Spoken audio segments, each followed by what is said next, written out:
So this will be piercing damage, but obviously it's going to be halved. So that'll be, what's that? 1, 2, 3, 4, 5, 6, 7, 8, but halved 2.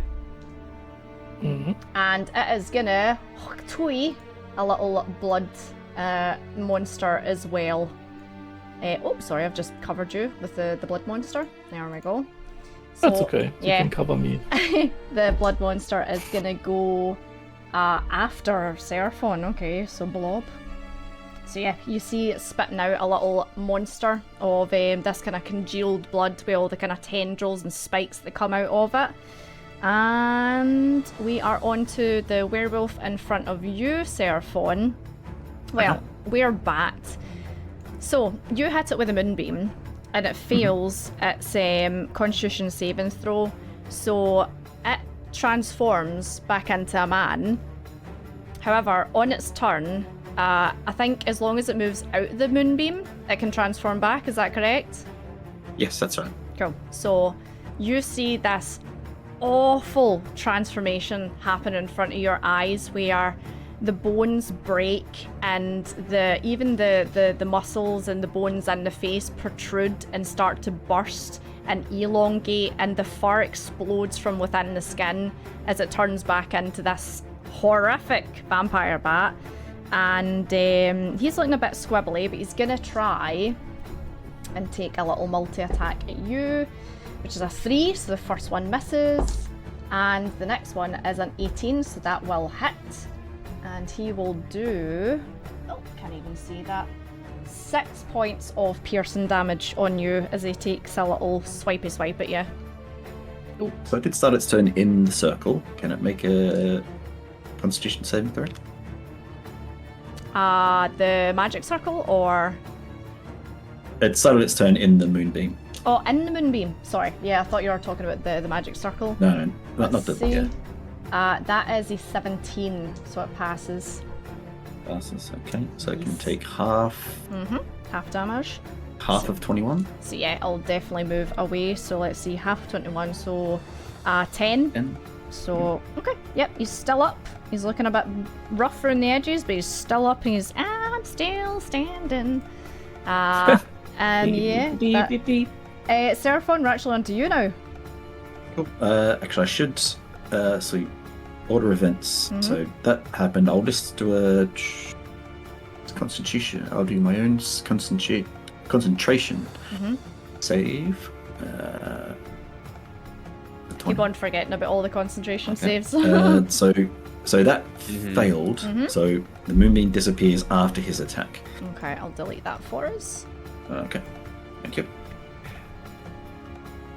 And so it was a bit sugary, and I'm just gonna load up. I've seen Soren go down. I don't know what's going on. He hasn't moved. No, he's not moving. So I just, I grab the great stake driver and I'm just gonna swing it at the beast. So D20, 14. Plus your strength, this will be? Plus 1. 15 just misses, unfortunately. Son of a gun. You do. Clerics don't get double attack, do they? No, I don't. Okay, It depends on their class. Yep. Yeah, that's fine. The paddle will swing at the bat in front of it. This one is looking particularly sugary. Yep, go for it. 4, that miss. Okay, Messies. No. Okay. Yep. Cool. Yeah, that's it. Are you wanting to move or?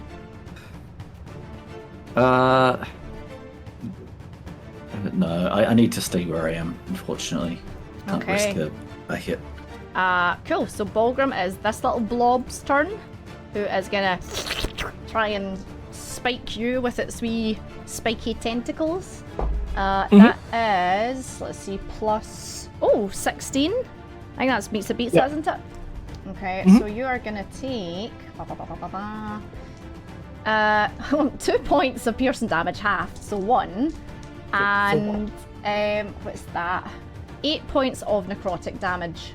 as this wee barb just sticks into your leg and gives you a wee... It's like a jellyfish sting, essentially. Okay. Okay. Soren. I'm so sorry.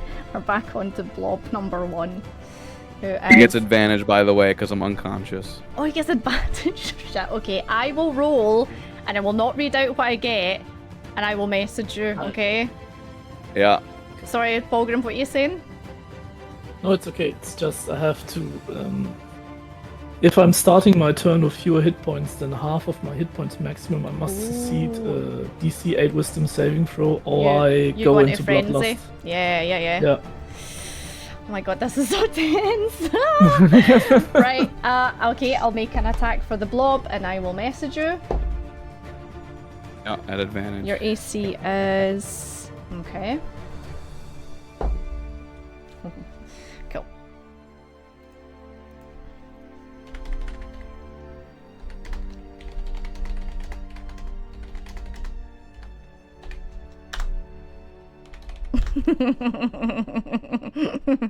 Okay, cool. That's the blob's turn. Bolgrim, we're on to you.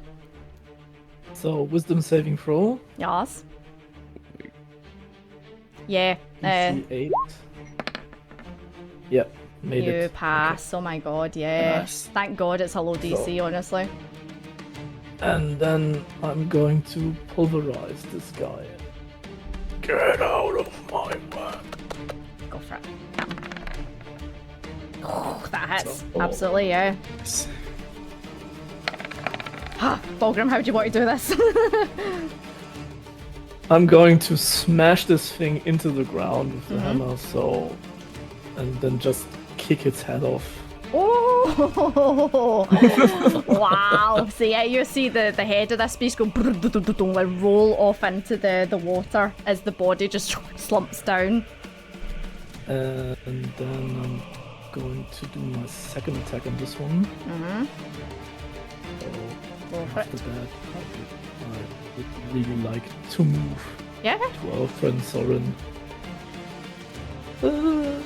Yeah, unfortunately the blobs are just, completely mindless. They only attack whatever's in front of them. Just A a 10. 10. Let's see, hold on, where's the AC for these things? That might be enough. Because it's just a flesh blob. Where's the AC?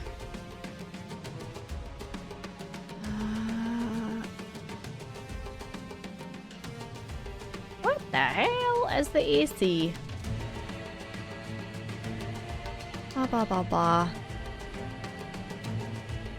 Oh, 10 just hits it. Oh, The AC is 10. love that. Love It's that. literally just a fleshy blob. I did think it was going to be low. 5, so it's 6. 6 altogether.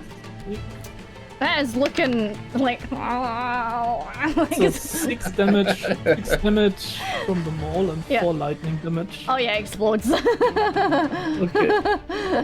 And then I would like to move.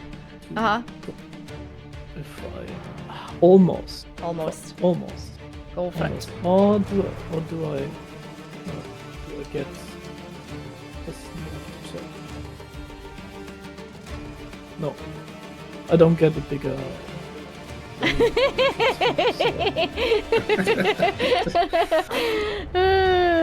Okay. So I still look like a stumpy little dwarf, but just with a lot of fur. Cool. Right. Sword. I need to message you something. So.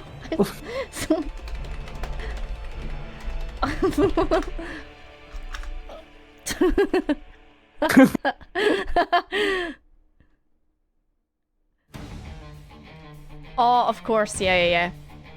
Okay. Can I roll it publicly? if you want, yeah. This is my last roll. This is his last roll. See if he lives. Win or death. So it's first to 3. Soren dies.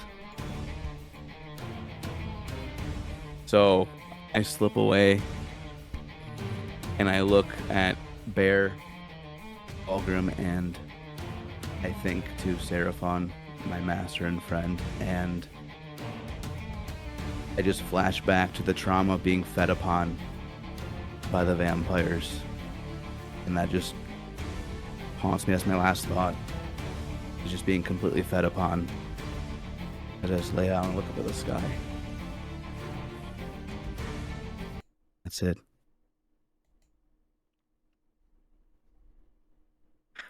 No. Oh. Oh no, my apprentice. So, for brevity's sake, we'll say that Soren gaffs out his last and calls his friends.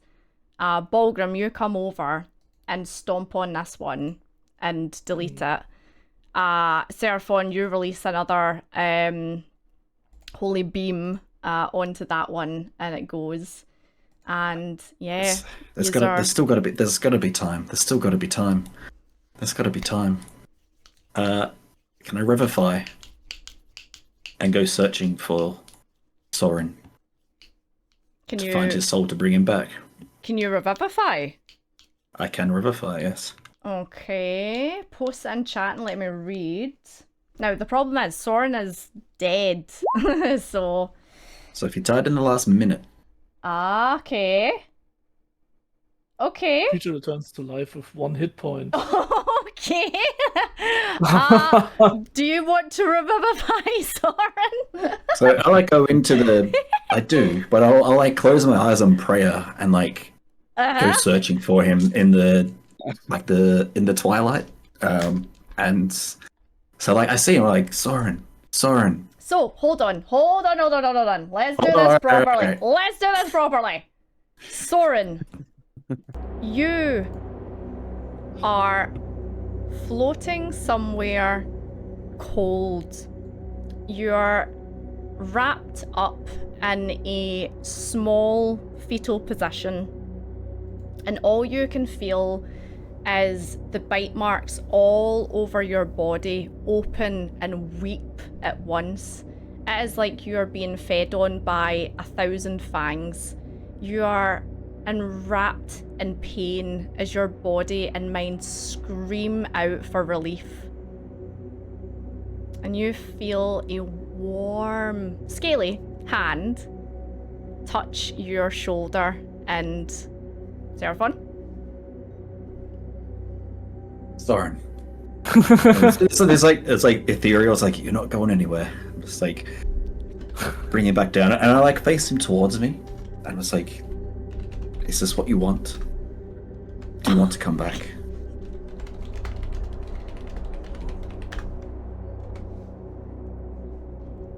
Do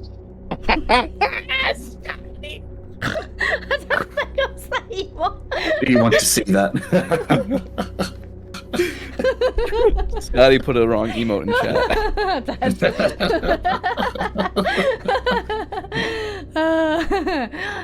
Could one of the mods delete that, please? Please, you don't have to, but I'd like you to come back with us to finish the task that you've been set on at this path for. Will you return with us? Will you come back? Yeah, Soren will take a breath.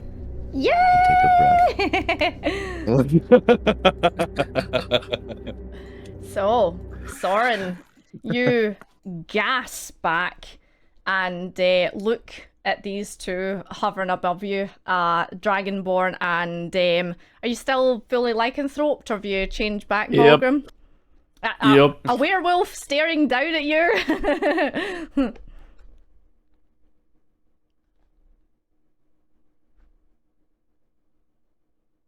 I died. Soren. I think I died.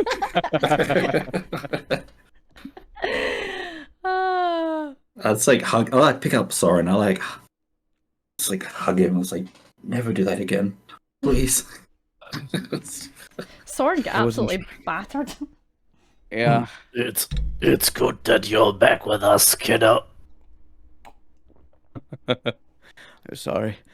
I didn't mean to fail you, Seraphon. I wasn't trying. I just failed entirely.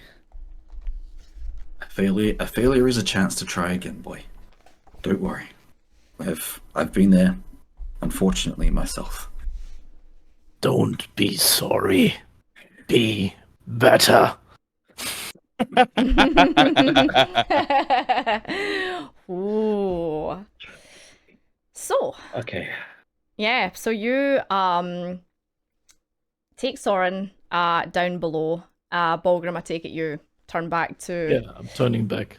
your normal form, and the deck hands and everyone are basically like, what happened, you know? And you explain to them there was a, excuse me, I've got hiccups, werewolf attack, and that, you know, this is, you know, stuff that you've seen before, never seen werebats before, so the crew are completely freaked out now. Like, if they weren't freaked out before, they're now completely freaked out, and the captain essentially says, we need to speed up this process.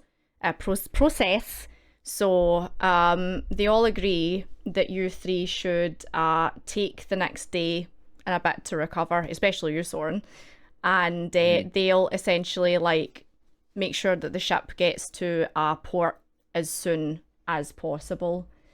And yeah, I think we will have yous take a long rest. Does that sound good? Yes. A long rest would be very, very good. And okay, so we've got maybe about 30 minutes left to stream. Are you okay to continue on? You want a wee 5-minute breather after that, or he's Can I good to take 5 minutes, please? Yes, Yeah, gotta get more water and use the restroom. Yeah, absolutely. On you go. I'll talk to chat. Thank you. Enjoy, Jan. See you in a second. Ah, my god. Well, that was intense, wasn't it? I was like, No sugar. Sorry, I put you on the wrong one. So guys, are you enjoying the first episode? Glad to see Soren sleeping on the job. Yeah, literally, right? Poor Soren, getting absolutely battered about. That was nuts. That was nuts. Yeah, spicy start.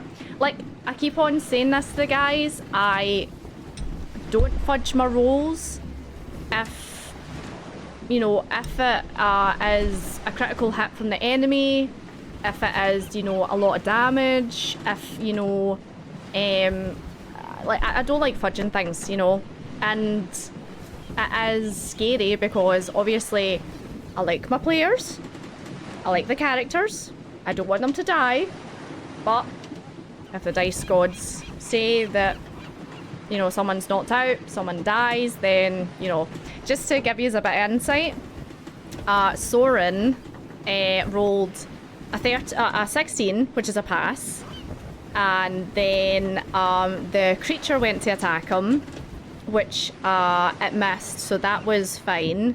Then he rolled another 16, which is another pass, but then the creature hit him, which is an automatic fail from Soren because the creature has advantage, so that's 2 passes, 2 fails. So on Soren's last death saving throw, that's when he rolled an 8. So he failed. He got 3 fails, which means he is dead, technically. But auto crit, 2 fails. Yeah, auto crits, 2 fails. So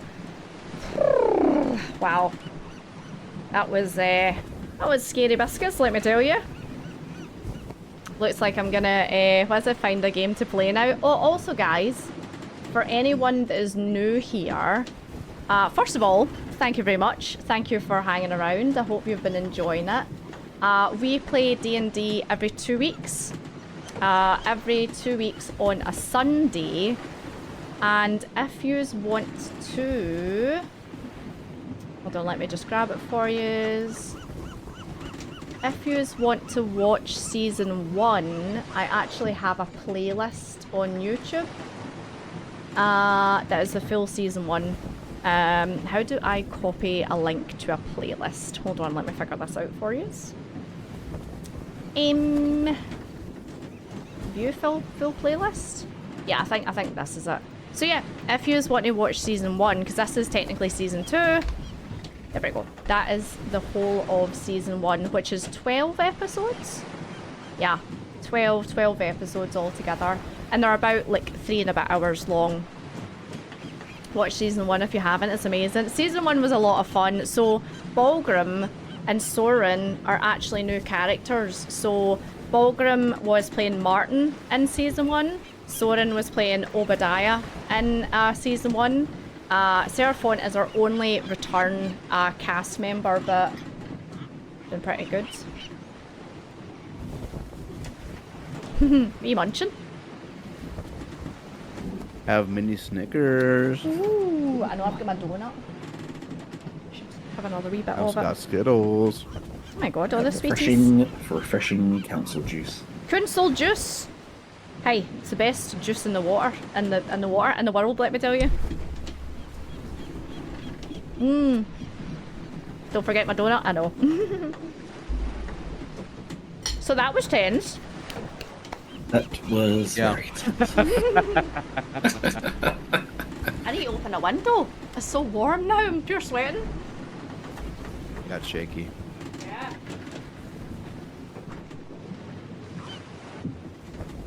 Yeah, I was just saying that to the guys. I don't like killing people off, but you know, if it happens, then you know, it happens.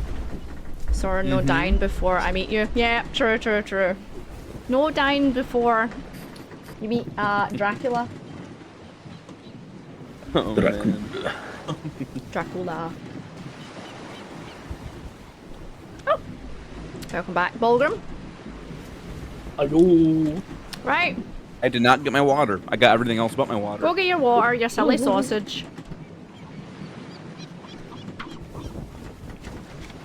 Go get your water. There's a guy on YouTube called My Leg Guy. Oh god. True, there is. Thank you, Flower, I appreciate it. Thanks for the pinned thing. Okay, so finally, after a lot, like basically, Soren, you sleep for pretty much 24 hours plus, as Balgrim and Seraphon tend to your wounds, and it's kind of sad when you're looking after Soren, because you take off his bandages to kind of like wipe him down and to like, you know, apply ointments and stuff like that to his wounds, especially considering you were bit. You put in the nightshade and you've seen Soren in battle hit this creature that was like 3 times the size of him, you know, do massive chunks of damage to it. But when you unwrap the bandages and the clothing on him, he is so frail underneath. His body is covered in scars, and Balgrim, you would recognise that these are bite marks, and particularly nasty ones at that. They go deep, and they don't look as if they've been done by like, you know, some vampires have like people that allow to feed on them, you know, and it's like wee nicks and wee kind of bite marks here, but this is big, like, you know, bites and gashes and scrapes. Poor kiddo. That looks like vampire bite marks.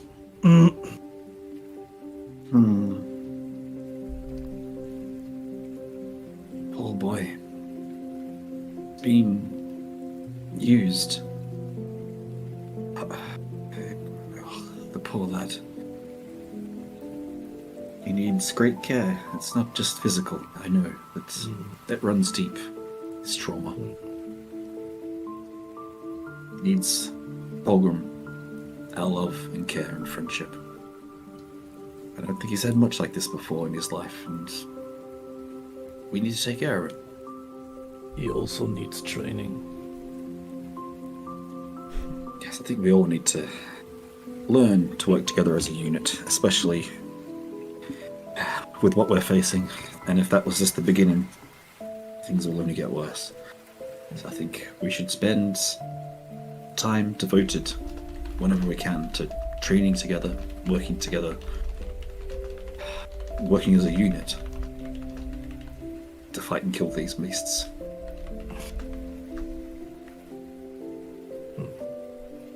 I'm going to stay with the kid till he wakes up. Thank you. I'll just as more of like a, I don't know, act more than anything. It's going to, yeah, obviously it doesn't really do much outside of combat, but just yeah, I don't know, just a shield of faith. Yeah, Soren again, just as like a mark of protection, really. Yeah, and I'll head upstairs, up into the deck. Yeah, so the day kind of passes, and then the captain comes and tells you that by nightfall, you'll be coming into the port. And as you kind of like get yourself up onto the deck, you can see off in the distance very kind of mountain heavy skyscape. And just kind of like at the very front is this kind of small, well lit kind of area that the captain tells you is the village of this small port. Says that, you know, to get to where you're wanting to go, you'll have to speak to people there, and hopefully they'll be able to guide you to where, you know, your final destination is. So another couple of hours pass, and eventually the ship makes port. And compared to London, this is pretty small, you know. There's only a couple of ships, and this one by far is the largest. People do seem to take notice of the fornax symbol on the front of the ship on the sail. Does anyone recognise it? Let's just make a general. Not really. So you dismount, and the captain essentially says, "We're going back now. Like we're not hanging around. When you need us, send word, and it'll be the same again. It'll be about a week before we can get back to you. And good luck." And the ship brings its anchor back up, and away it goes. So you are now in this very, very small, kind of, rural port, and there's just like a really small, by the looks of it, village attached to it.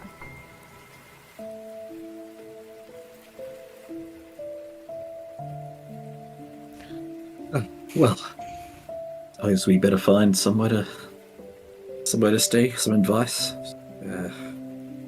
We can ask in the village if they have maybe a place in the barn where we can sleep in the night.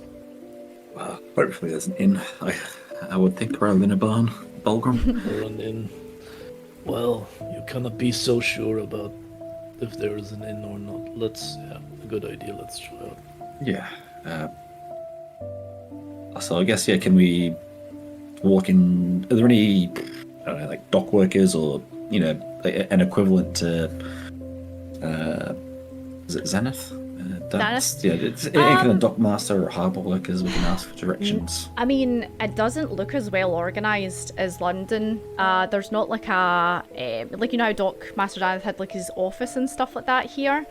It's more just kind of like individuals tending to their own boats, whether it be like a small fishing boat or some kind of small like boat for bringing stuff in. It's not really like, you know, like a full, you know, operation like it was in London. Kind of people scattered here and there. Okay, well, I was gonna just approach the closest person and just wish them a good day. Just friendly like, Let's see. Make a roll. Turn their back on you. Okay. I'm trying to call them in their native tongue. Since I am of this land, so So they see talk to you, them. but they keep on kind of giving Seraphon the side eye as you're kind of like talking to them. Good day. We are looking for a place to stay because we are tired and cold. Do you have anything, or can you recommend us something? Give me persuasion. We are also willing to pay. Okay, that might help a little.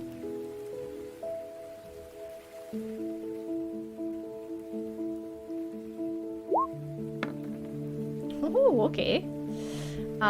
So just this kind of like rough looking human, you know, dark hair, dark beard, kind of really like weathered looking skin, you know, as if he like works out outside like all these days. So he kind of pulls you aside, Balgrim, and he says, "Why do you travel with the dragon?" Because he has a kind heart. And he's a priest. And you need priests in these lands.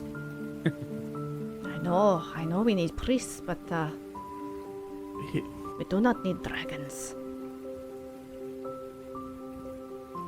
he is good. I can vouch for him.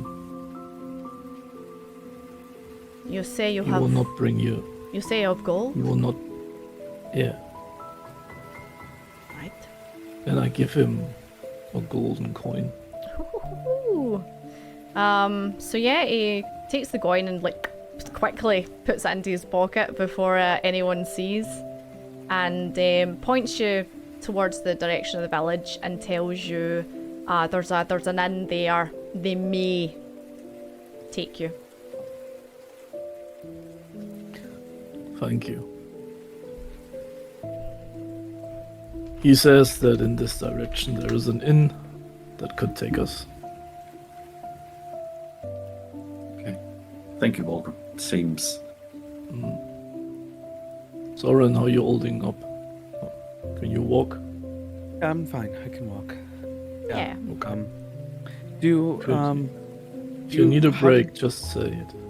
No, I'm Yeah. good. I can keep up. Thank you. But how did you get to London? Does this area look familiar to where you've been from?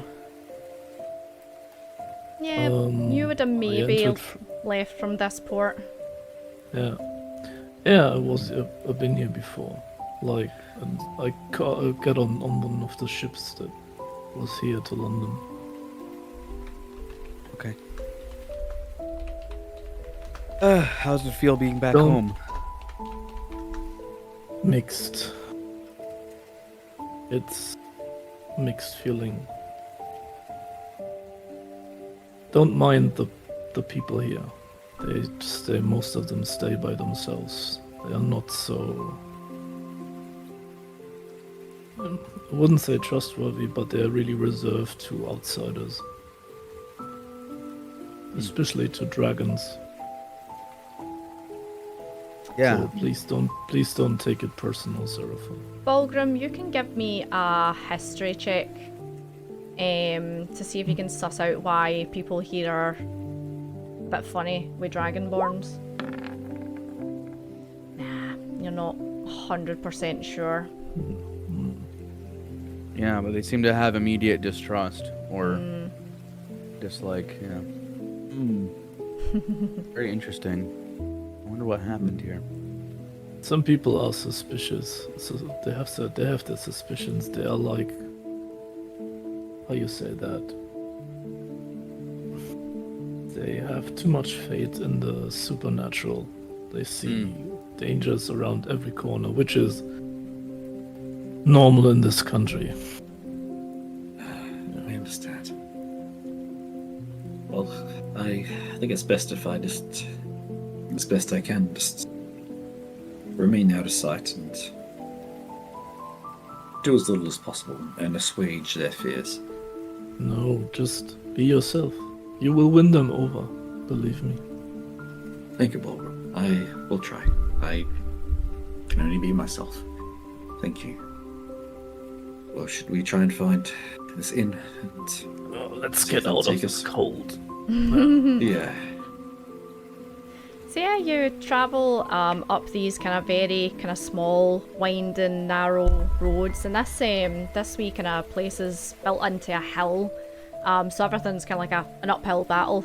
So you struggle a little bit, but eventually you find this. It's a really small building, 2 stories, and it's got a wee kind of like crooked roof on it. And there's a sign outside that just says, you know, to the effect of beds and, you know, sleeping quarters.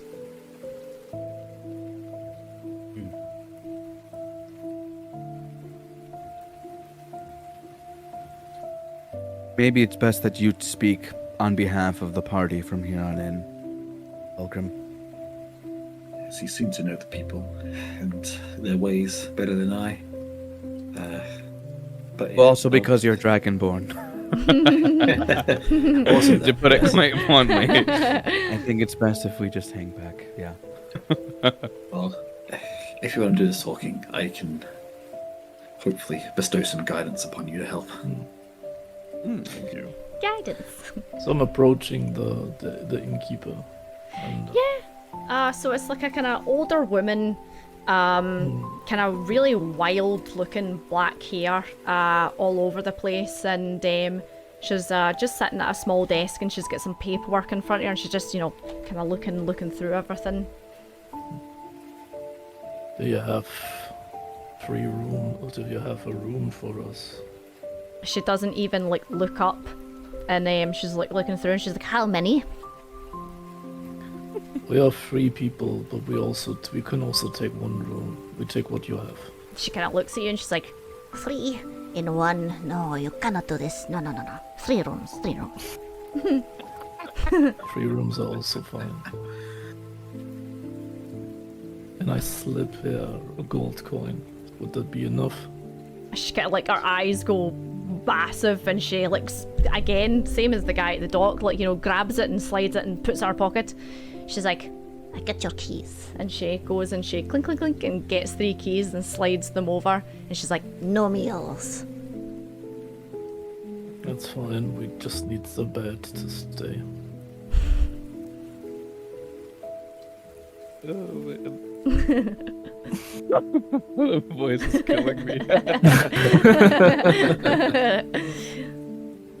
Oh man. Hello, Okay. miss. No, What's What's your name? The other 2. you come in and you're like, what's your name? yeah? And she kind of like looks you up and down. She's like, Prisma. Risma, hello. This seems like a nice inn. Thank you for allowing us to stay. It's not. Huh? It's not a nice inn. It is beds, only beds. Okay. I'm Soren. Beware of the bugs. They bite. Hey.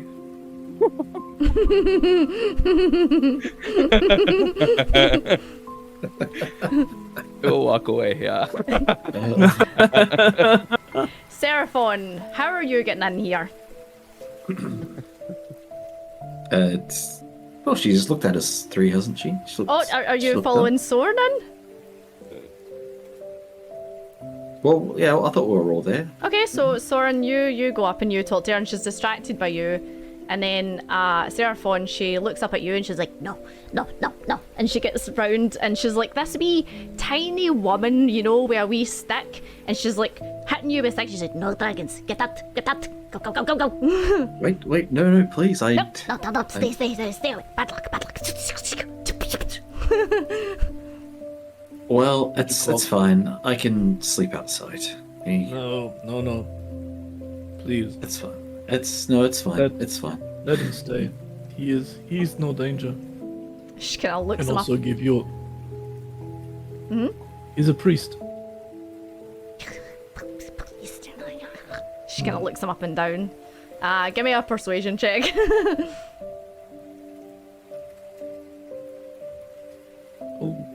Wait, can I assist? How would you like to assist?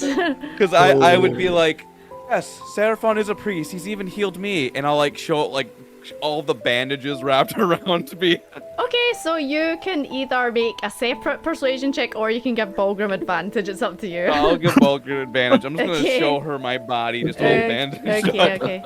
Can I try the... Oh. She kind of like, she's like, No, not against. No, get out. I give Please, her- are you sure? I give her a second gold coin. okay. Give me one more persuasion check. Yes, ma'am. Money talks. Ooh. Okay, so she like swipes the gold, and she's like, Wait here. and she disappears, and you hear her like banging about in the back, and Seraphon, she comes with this like big, looks like a really dirty tablecloth, you know. It's got stains on it and kind of like, you know, like just bits of food still sticking to it, and she throws it over you, and she's like, Don't you dare take that off, or you get out. Nobody sees dragons in here. Understand? Yes. Okay. Yes. I'll keep this on. I'll stay in my room. And when you leave through the back. No, through the front. No one sees you. Okay. Get your room. and she like pokes you with the stick and like pokes you towards your room. Well, a warm welcome. Should say, yeah, a bit frosty, aren't they? Oh man. Well, I'm glad at least we're able to stay here for the night. It's something. Perhaps it would have been better just sleeping in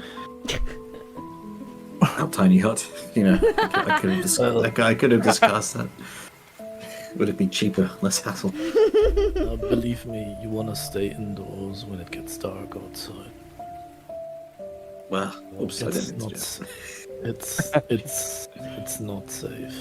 So it's good that we have a roof over our heads. Okay. I'll take your word for it. Okay, yeah, I'll just head to bed then and Pass out. that's out, yeah. And the beds are very uncomfortable. Man. especially for you, Seraphon. They're not built for Dragonborn, you know. They're built for humans, at the most maybe like, you know, like an orc, like a regular size orc. They're not built for, you know, big dragon, especially not with your wings and stuff like that. So you have a pretty uncomfortable night. And I think that is a pretty good place to wrap up tonight's session. What do you think? Yeah. Yeah, that sounds good.